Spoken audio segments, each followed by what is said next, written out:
And with that, I am going to turn it over to our committee member, Joe Hunt, who's going to do our introductions. Well, thank you, Ashley, and welcome everyone. Glad to see so many of your faces here today.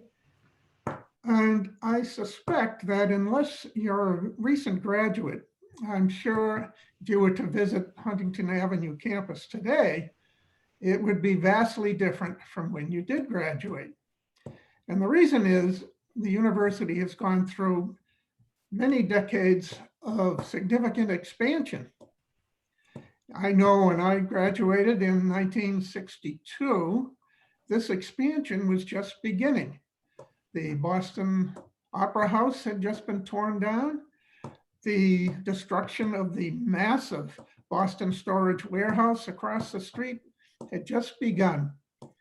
Plus, I know that none of my classmates or myself ever anticipated the fact that the university would eventually take over the YMCA building right next door, a building that had nurtured Northeastern right at the university's inception.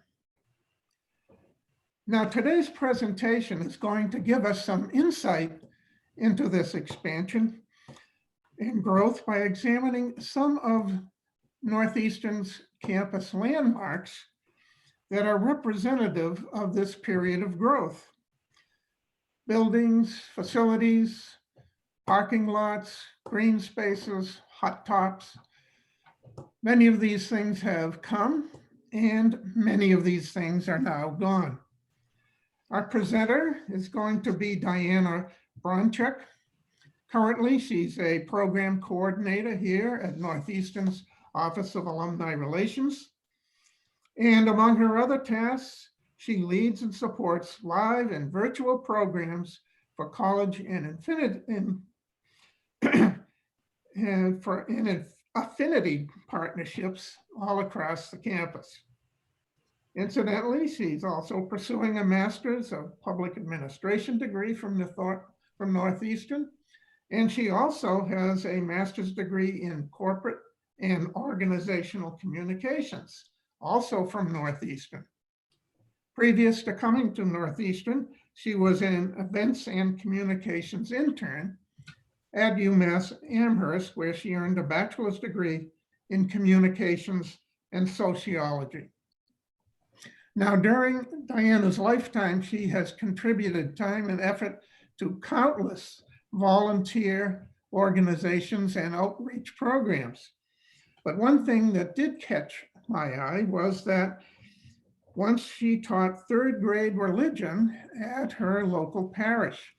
And I noted this because I too, after retirement, had taught fifth grade religious ed at a parish where I was the religious ed director. Quite an experience that I enjoyed quite a bit, and I'm sure she did too. King Husky behind me is reminding me that it's time to begin our presentation.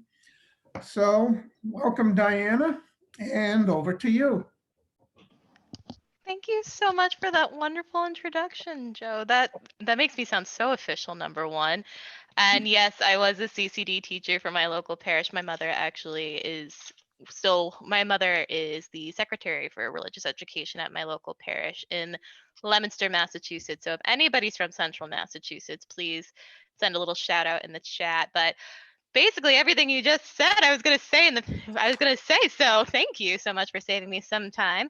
But on top of all that, I am also a volunteer tour guide for the nonprofit called Boston by Foot, leading historical and architectural walking tours of Boston pre and post pandemic. Right now, the organization is doing a lot of virtual events too. So we're still up and running.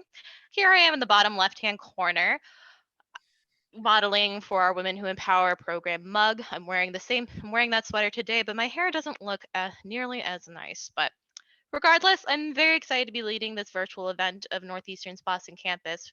For those of you who are on the earlier History on Huntington Avenue tour back in April, I took in a lot of feedback, talked to the library, even went on campus earlier this season to take the photos of the new additions to keep the Northeastern community safe. And as a history buff, I'm excited to tell you about the university's humble beginnings. Joe had already kind of alluded a little bit to that.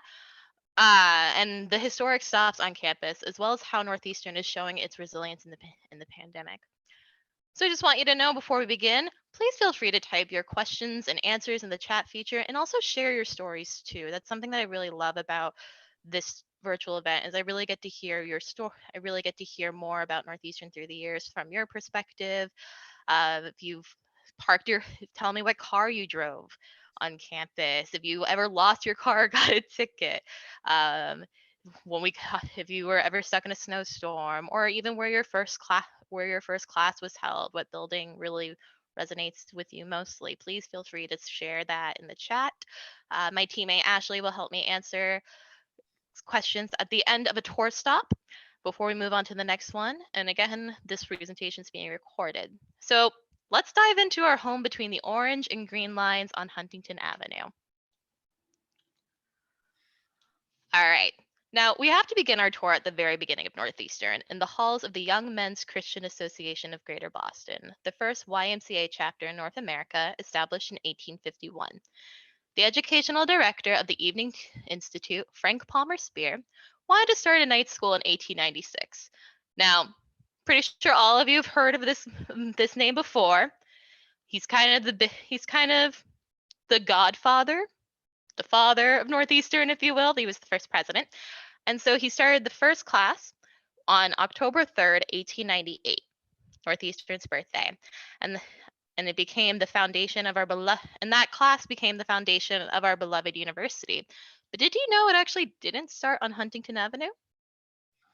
No, it really wasn't. In fact, it was founded in the Back Bay neighborhood of Boston, famous for Copley Square, Trinity Church, the public library.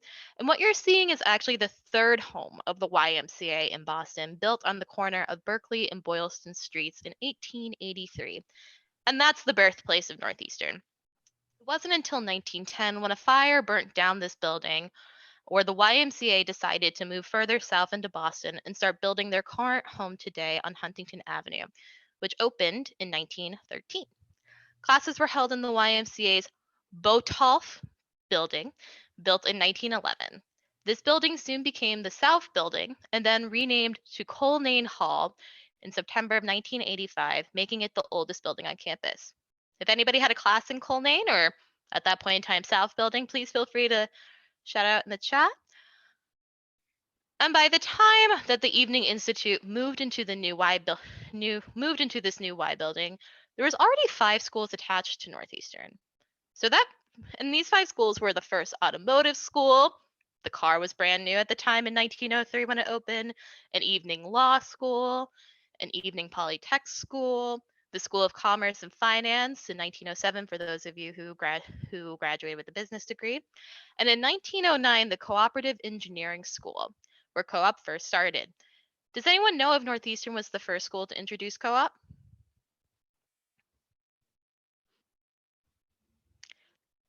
For those of you who are chatting away, it actually was not. That's right. Some people already know.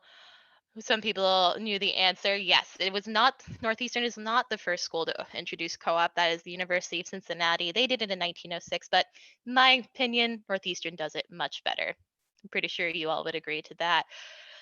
And so by 1913, Northeastern was still called the Evening Institute for Young Men. Not long after moving into this building, however, the Evening Institute began shaping up to be a greater institution. And in 1916, Northeastern College of the Boston YMCA was incorporated by the Department of Education. Frank Palmer Spear was named president.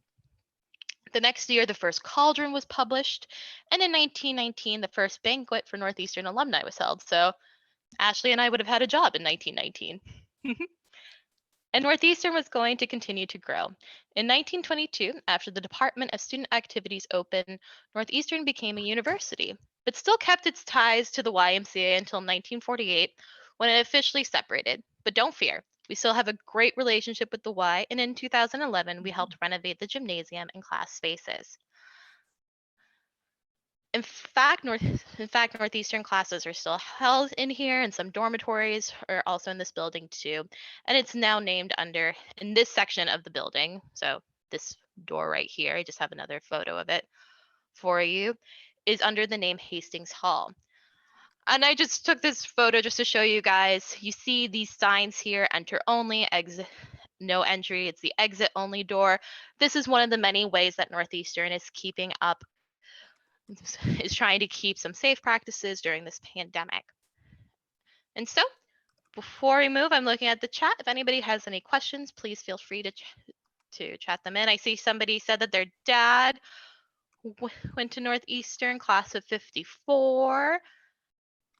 That's really cool. I also want to add too, it's actually really nice walking around campus in this area around 3 p.m. in the afternoon when some of the after school programs have ended or started. It's really great to see the little kids right next to a large university. All right, I don't see any questions, so I'm going to move on to the next stop, which is surprisingly right next door to Hastings. Now, a stone right next door to Hastings is what I consider Northeastern's front gate to the city, and that's Krentzman Quad. Named after World War II veteran and entrepreneur,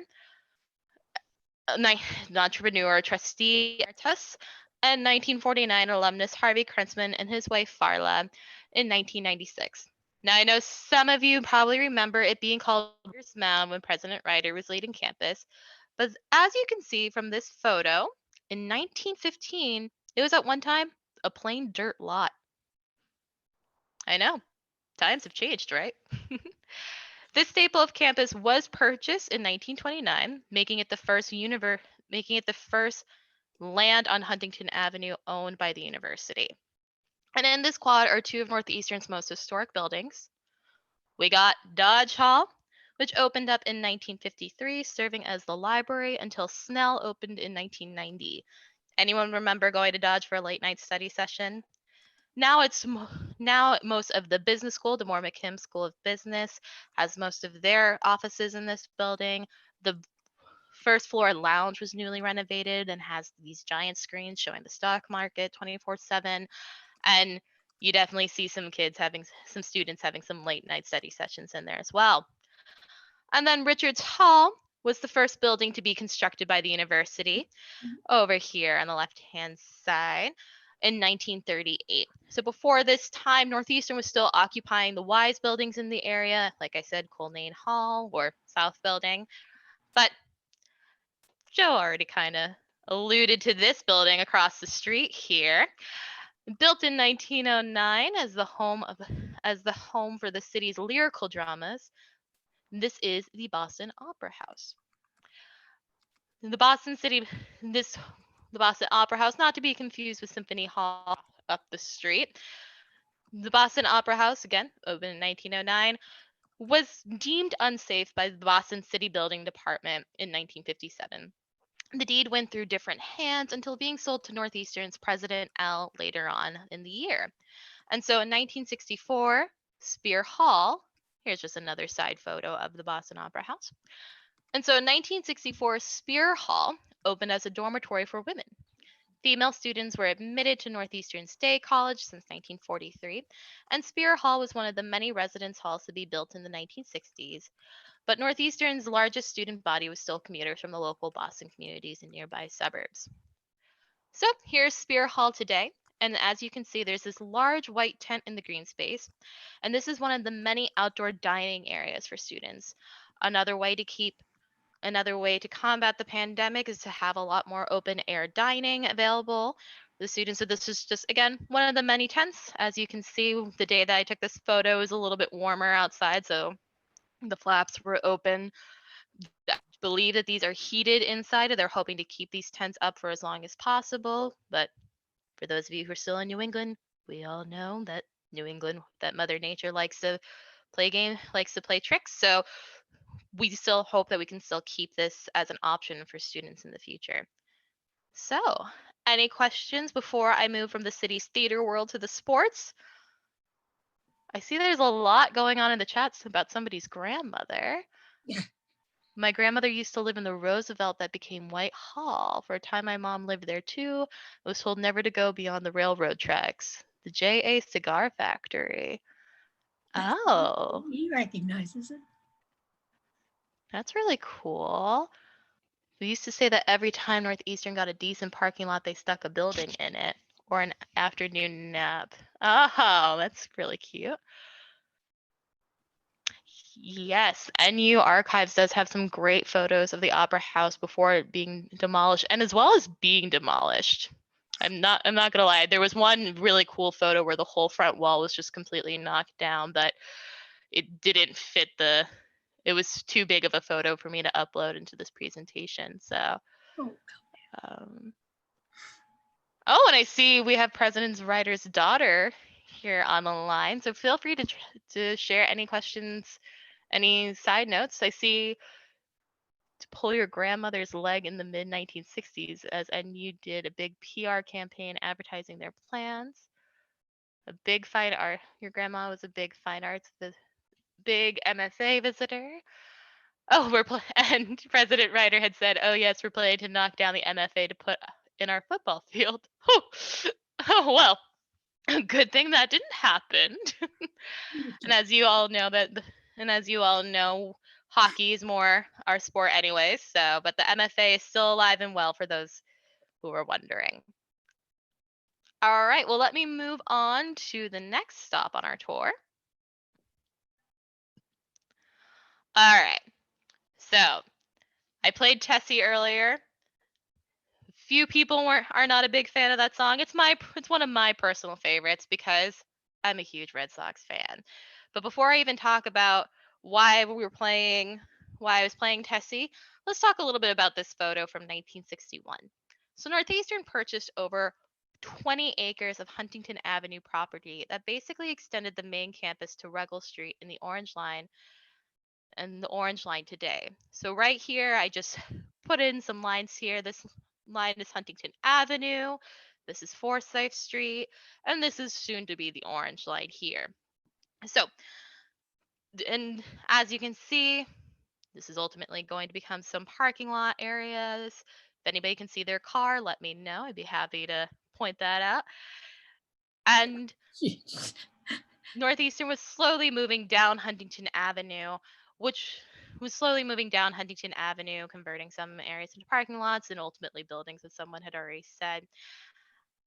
But Huntington Avenue was kind of sort of a sacred ground in Boston, and that is because of baseball. So, baseball. This is the Huntington Avenue baseball grounds built in 1901, taking over the Huntington Carnival lot that was used for circuses.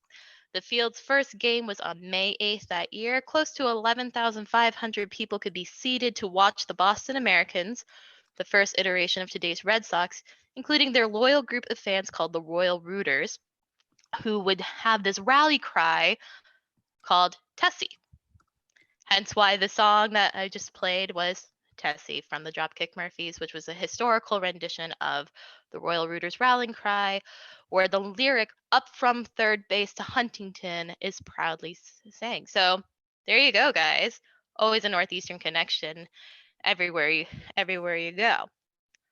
And so it was on these grounds where the first World Series game were held between the Boston Americans and the Pittsburgh Pirates, the Red Sox first rival. If anybody's a Yankees fan in here, just letting you know, the Pittsburgh Pirates were first in the Red Sox rivalry. The series were held between October 1st to the 13th in 1903. 4 out of the 8 games were played here, and this guy was pitching them on the pitcher's mound. Yes, Cy Young, arguably the greatest pitcher in baseball's history, was on the Boston Americans and took to the mound on Huntington Avenue baseball grounds during the series and most of his baseball career, including the first perfect game where no player on the losing team makes it to a base in MLB history on May 5th, 1904. Cy Young retired at the age of 45 in 1911, and that seems to be the year when the Boston Red Sox decided to make home elsewhere. The last game played on Huntington Avenue was on October 7th, 1911, and grass was ripped from the field to be put into their new stadium, Fenway Park. You see, Northeastern has always had a special connection to the Boston Red Sox, even though some of our students, and maybe alumni, are not fans. As you can see, this circle spot here, the pitcher's mound, we do have the Cy Young statue placed on where the pitcher's mound was. So for those of you who remember your time on campus, we do have this statue. He is wearing a mask, as you can see. But if you notice home plate, that is currently where the the Churchill building is, on campus. And to kind of commemorate more about the Huntington Avenue baseball grounds, on campus, about 30 feet away from this statue, there is a home plate in the green space in front of him, but that's not truly where home plate was. So the next time you're on campus, I urge you to stand right next to Cy, and instead of looking with him, look more at Churchill, where Rebecca's used to be. And right here, kind of towards the bottom of the circle, is where the Cabot Physical Education Center is. Built in 1954. It is large. It is built in 1954, and excuse me, just lost my notes. It's placed largely in the middle of where the baseball diamond was, and the Cy Young statue was erected in 1993, placed near the pitcher's mound. So my apologies for those of you who haven't seen the Cy Young statue, but he's there. He's been there for quite some time, right next to the Cabot Physical Center, which is a big indoor track, as well as a swimming pool on the bottom floor. But as you can see by these white tents, it's being used for another very important and historical part of campus. It is our testing center. It is our COVID-19 testing center. So Northeastern is setting really a gold standard for COVID-19 testing. I have gotten tested on campus multiple times. It's very quick and easy. There's multiple systems put in place, and yes, students, faculty, and staff are getting tested. Everybody is using this resource.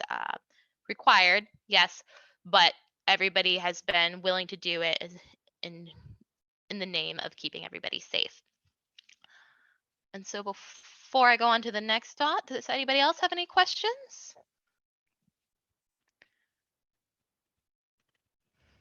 I see people are really loving Jean's story. Yes, Northeastern did have a football team. Finally getting some love for Tessie. I appreciate it. And Jean points out that there was actually the third baseball park in what's now the Columbus Avenue area. Yes, you're absolutely correct. The Boston Braves originally played there. Now another MLB team. The first World Series was at Huntington Field, but 2 previous baseball championships, although MLB wasn't organized altogether at the time, was on Huntington Field, was home of the 3rd Boston championship team ever. That's really cool. Thank you for sharing that. All right, well, let me move on to the next stop then. Okay, so I think more and more people are looking at their time on campus right now. So, remember when I talked about the Huntington Avenue land being purchased and converted into parking lots? Well, that was kind of an exaggeration, but where commuter students greatly outnumbered residential students, a lot of our current green space on campus were once lots. Here in this aerial shot of campus in 1963, you can see cars bordering the upcoming orange line. Do you notice any of your class buildings, such as Nightingale or Ryder? Where is Ryder? Where are you, Ryder? Can't see it, but you see L here. You see Hayden here. And so the Greenleaf building that housed ROTC to the left-hand side. And this area of the southwest part of campus has dramatically changed in Northeastern's first centennial. Swapping over to a new photo. Excuse me. Here in this aerial shot of 1965, that triangular parking lot right over here, soon to be the future site of the Marino Recreation Center today. Again, if anyone sees your car or your dorm from the past in the Fenway in the fens back here, it'd be really cool. Again, we're looking at Spear Hall, then Stetson's, L here, Dodge, Richards Hall, excuse me. Bunch, we still see some of that parking lot area going on. A bunch of parking lots over here.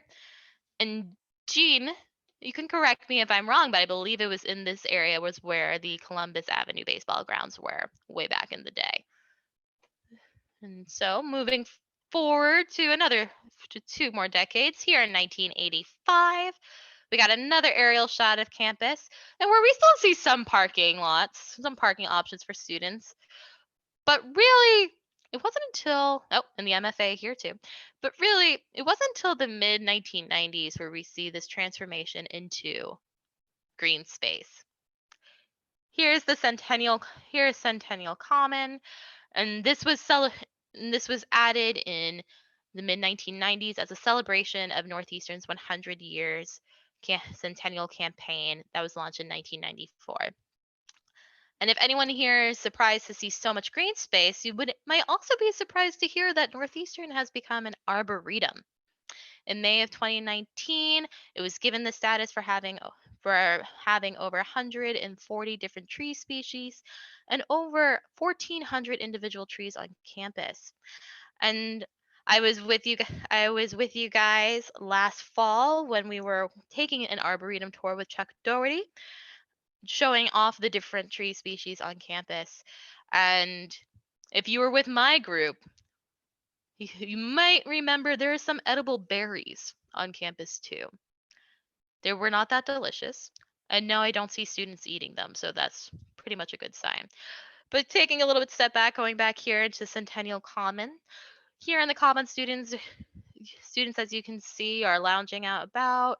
It was a little bit warmer this day when I took this photo. I don't think people would be taking off their coats now, but as you can see, students are wearing masks, keeping keeping a physical distance from others.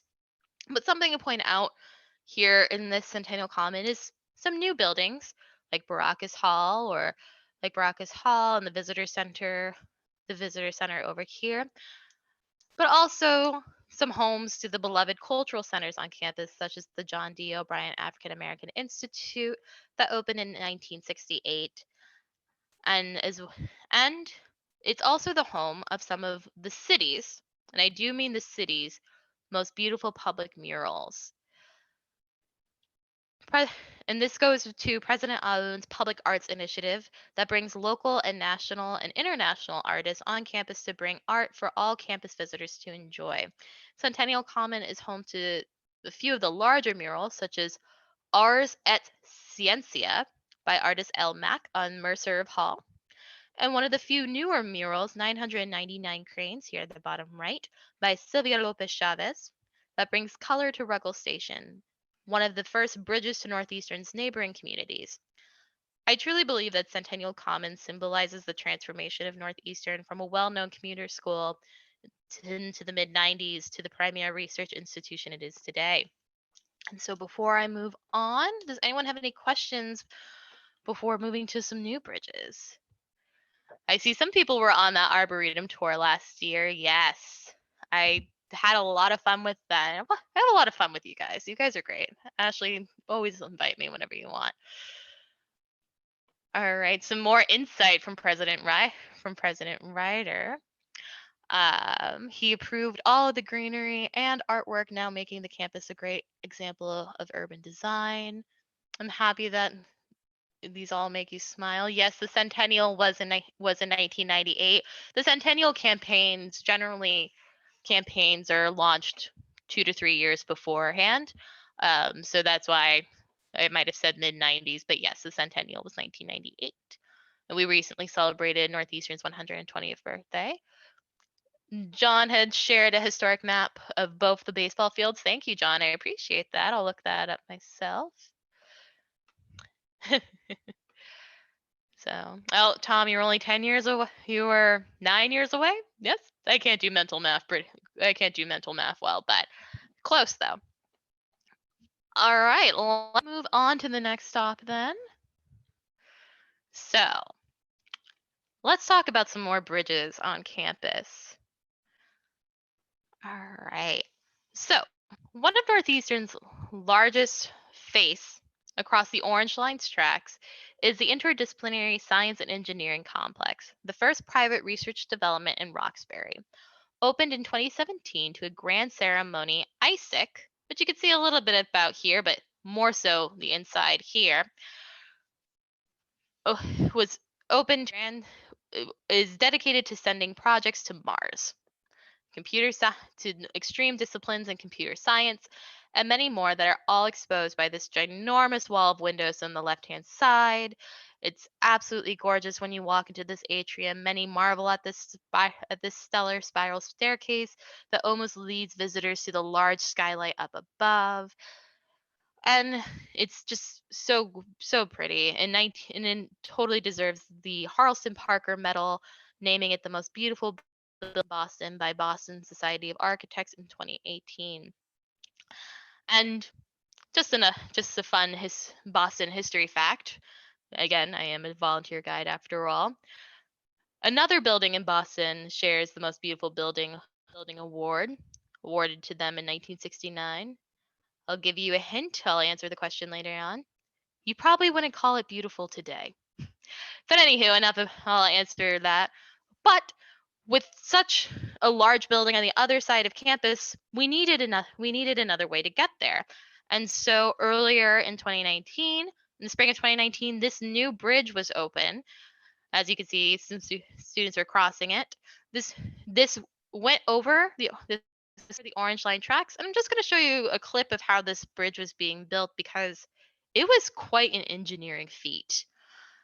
I mean, being placed between two subway lines can cause some restrictions for a growing campus, and so we took it up for the challenge. And in this 30-second video doesn't do the 3-hour job justice. The bridge required one of the largest cranes on the East Coast that took weeks to assemble alone. And within the early morning on Sunday, October 14th, students and faculty took a seat within ISIC to watch this historic scientific pursuit. Oh, my apologies.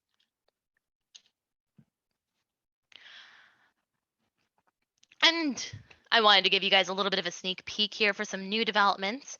Being built right next to ISIC is what some students are already calling ISIC 2, but will be named EXP, part of the Northeastern 2025 plan.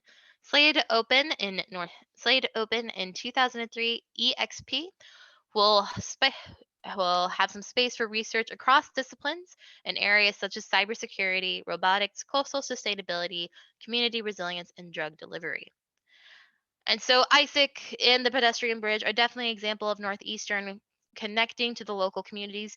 One fantastic partnership our Office of City and Community Affairs had opened up in 2015 is Northeastern Crossing.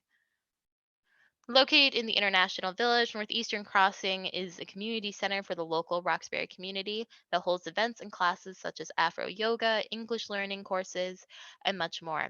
It was part of the university's 2013 institutional master plan to build new connections, and it's just another great example of Northeastern connecting to our local communities. And I have another fantastic example in the next stop of that. But before I see that somewhere somebody has a photo of a bronze marker in the sidewalk outside of the United Drug and Realty building, stating that 18 inches of the sidewalk are the property of the United Drug Company. It has since been removed. I bet. So I'm happy that you love the clip of the bridge being built. Remember I talked to a few students who had stayed up until 3 o'clock in the morning watching the bridge, and they said that it was the highlight of their time at Northeastern. So really cool to be able to share that. All right, now let's physically go up the street then to Columbus Avenue. So while Huntington Avenue is the title for the street for this virtual tour, Columbus Ave has become another prominent street on the main Boston campus. Originally called Lowell Street, then Pincheon Street after the founder of Roxbury in Springfield, Massachusetts, Columbus Avenue has held many historical moments for the community members, many happening on Carter Park. Renamed after Sergeant William E. Carter, an African American veteran of the Spanish American War and World War I, Carter Park is the largest park in the South End and Roxbury communities and a platform for recreation as well as social justice. It was here that buses left with volunteers for the March on Washington in 1963. And Martin Luther King Jr. also led a freedom rally from here to the Boston Common on April 22nd, 1965, for Boston's Black community to promote the civil rights movement and bring equality and justice to Boston. And so, as part of the Boston Parks Department, Northeastern started a private-public relationship with the city in 2015 to commit $108 million to renovate and maintain the historic land. And I have to tell you, it's beautiful.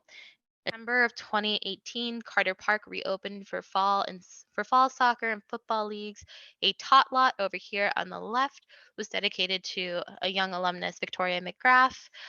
The mayor welcomed this new partnership for the park to be used all year round with an inflated bubble dome to cover the football field for sports league to continue to winter. And I just love sharing this clip. I think it's absolutely cool that this giant bubble is right out front of my office building in the winter.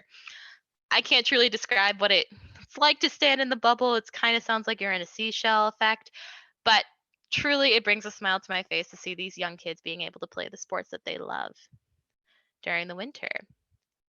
Before we talk about some of Northeastern's favorite winter sports, does anyone have any questions? And for those wondering, my apologies, I don't know why I keep hitting the escape building button. And for those wondering what Boston building I was alluding to be awarded the most beautiful building in Boston, the same award that our ISIC was given in 2018, I was talking about Boston City Hall. For those of you who are in the Boston area or remember, Boston City Hall is the prime example of brutalist architecture built in 1969.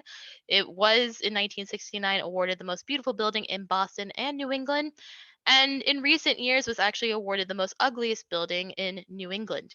So I'm not saying that ISIC will fall to that fate. I think it will always be a gorgeous building regardless, but I just like to make that connection. And so let me go on to our next stop, which I'm pretty sure for some of you might consider to be a significant building on campus. I do see somebody did ask a question about the bubble. How is the bubble supported with snow and ice conditions? Great question. There is like a huge structure. There is some piping that does go into the bubble once it is fully inflated, but I'll definitely look into that. Thank you for that question. All right. Now, I've already said that I'm a huge Red Sox fan, so obviously I was excited to talk about the Huntington Avenue baseball grounds, but I was actually amazed to learn more about Matthews Arena. And so, throwing a question out there for you guys. True or false, and you can just type this in the chat, is Matthews Arena the oldest indoor sports arena in the world? I'll let you guys answer that in the chat. And so, but Matthews Arena, home of our proud Husky hockey and basketball teams, opened in April 1910. The Boston Arena was more of a multi-use space housing hockey, boxing matches, political rallies, circuses, rodeos, you name it.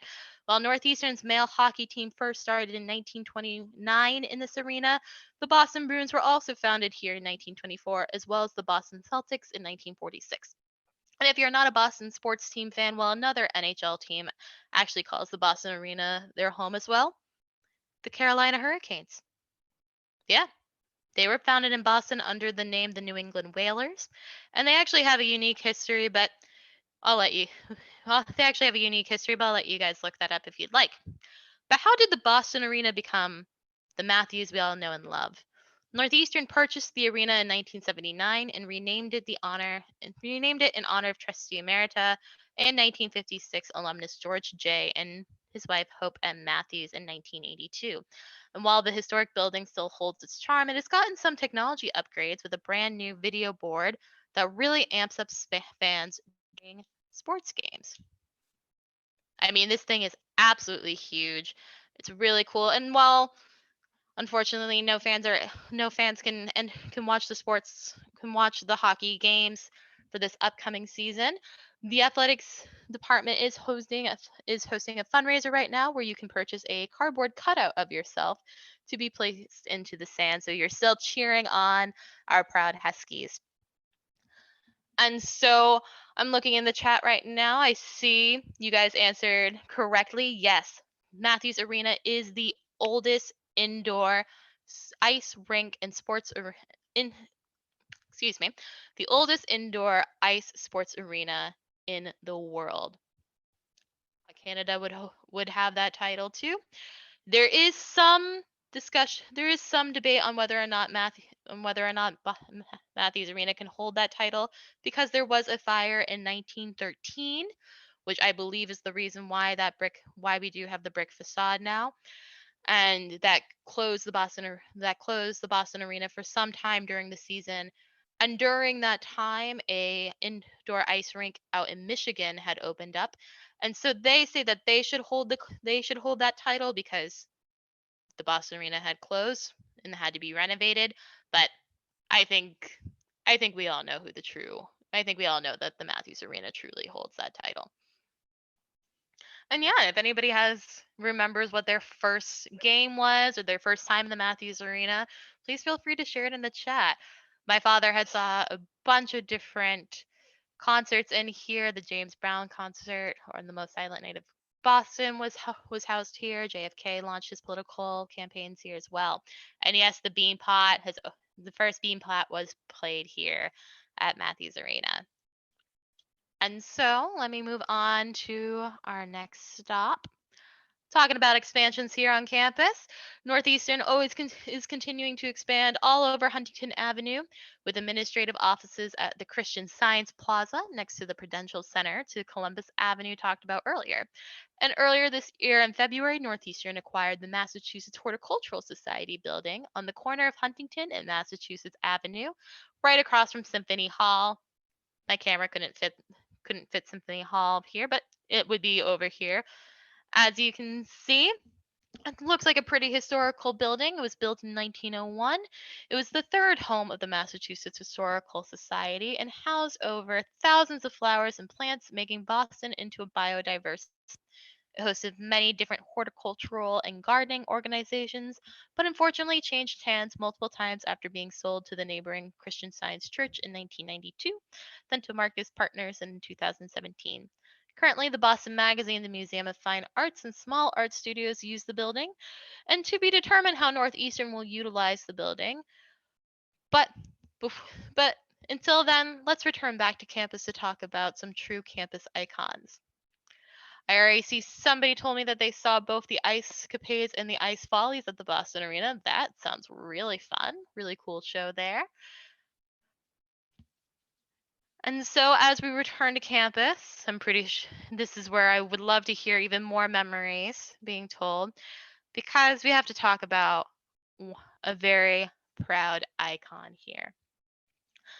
And so, while Northeastern has launched multiple campuses outside of Boston in Charlotte, Toronto, San Francisco Bay Area, Seattle, Vancouver, London, and most recently Portland, Maine, we all have something that brings us together. The resilience, the courage, and the strength of being a part of Northeastern. And Frank Palmer Spear had started brainstorming what could symbolize such drive, and found it in the New Frontier. At the time, of course. Leonard Seppala, over here on the left-hand side, or Seppala, excuse me, was one of Alaska's great mushas, meaning he led a dog sled team. And actually, he was one of the dog sled teams that braced the harsh Alaskan wilderness to bring the life-saving serum to the remote town of Nome, Alaska, that was battling a diphtheria epidemic. The trip would normally take 25 days, but Seppala's team, led by Togo, the Siberian Husky, not this one, led by Togo, the Siberian Husky, made the trip in half the time, even in the harsh winter storms. Leonard believed Togo should have gotten the newspaper credit that was given to Balto on a different sled team, but was happy to hear that a new college on the East Coast in the lower 48 wanted to have Togo as their mascot.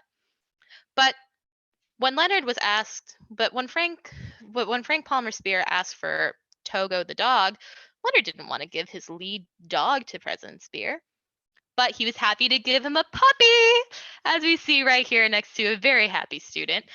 On March 4th, 1927, a huge parade down Huntington Avenue welcomed Sapsut, who was given an honorary degree. I don't know if he's the only animal to be given an honorary degree but from Northeastern, but no less, President Spear presented the pup to the whole campus and renamed the dog to King Husky, the first of many to come. And King proved himself to be a worthy mascot when he attended his first sports event at a track meet where Northeastern set 3 university records. So yes, the pup's original name was Sapsut, Sapsut, but immediately renamed to King during this celebration. And for a short time, live huskies lived on campus until that was deemed unsafe. And a statue commemorating our beloved symbol was erected in L Hall in front of what was to be named Blackman Auditorium in June of 1962. And to this day, students will rub the nose and ears as part of the legend to graduate from Northeastern University. You can still see a King Husky at campus events when official hand alumna Margaret Cook brings him and some puppies along, especially at FanFest before the homecoming game. Now, here's a question for you all before I read out some more of your fantastic memories. Was Northeastern the first college to adopt the Husky as the mascot?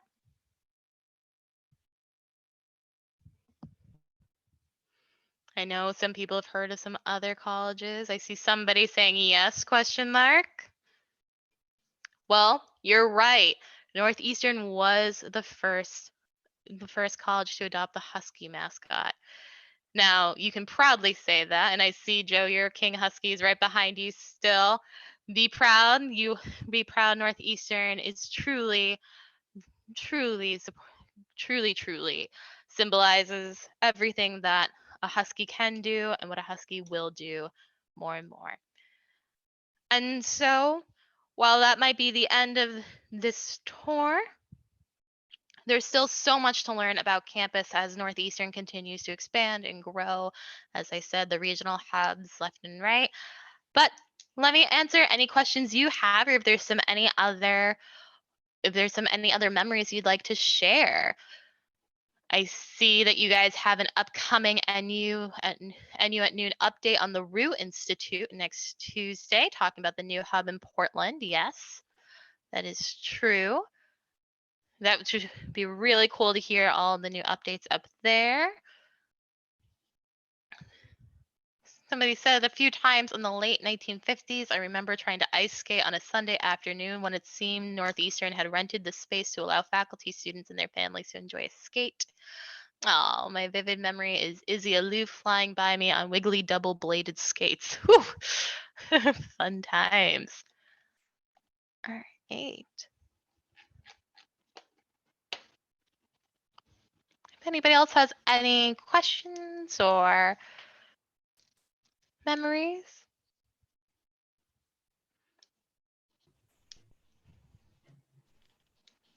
All right. Any last calls for questions, stories? I do want you all to know that there are students on campus who are enjoying their time and truly loving and truly having a college experience, no matter how odd it may be, no matter how different it is, but truly the resilience and the pride and the love and the strength of Northeastern is still strong today and still there as ever. Where on the map is the second ISIC going? Yes, great question. So if you can see my handy dandy mouse right here, let me see if I can zoom in a little bit. Yes, here we go. So here's ISIC.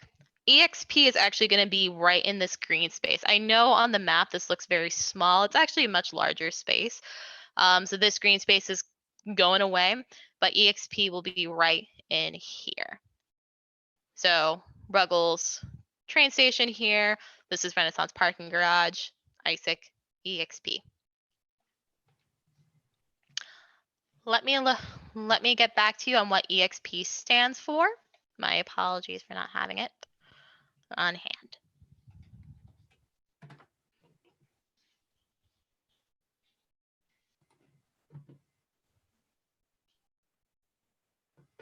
Great.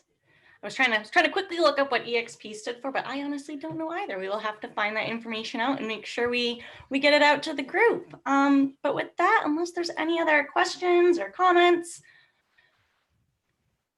I think we can be done for today. And Dianna, I just want to thank you so much for a wonderful virtual tour. And thank you so much for putting this together. This was great. My pleasure. I love hanging out with all of you. Thank you so much. And I love reading all the memories. Me too. All right. Thanks, everyone, and have a wonderful Thursday.